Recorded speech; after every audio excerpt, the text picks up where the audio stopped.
Hi guys, so nagpapalit kami ng pera namin, dollar to peso. So meron akong tip sa inyo, okay? So pag nandito kayo sa Pilipinas, make sure na ang dadalhin yung money na ipapapalit nyo is walang kahit konting punit kasi sobrang higpit talaga nila. Ito yung tinutukoy ko, katulad nito.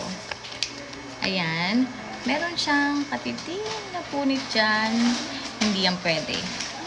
Tapos eto rin, hindi rin tinanggap kasi merong katiting na punit. Ayan o, ayan o. Ayan. Tapos eto pa yung iba, hindi nila tinanggap kasi may mga punit.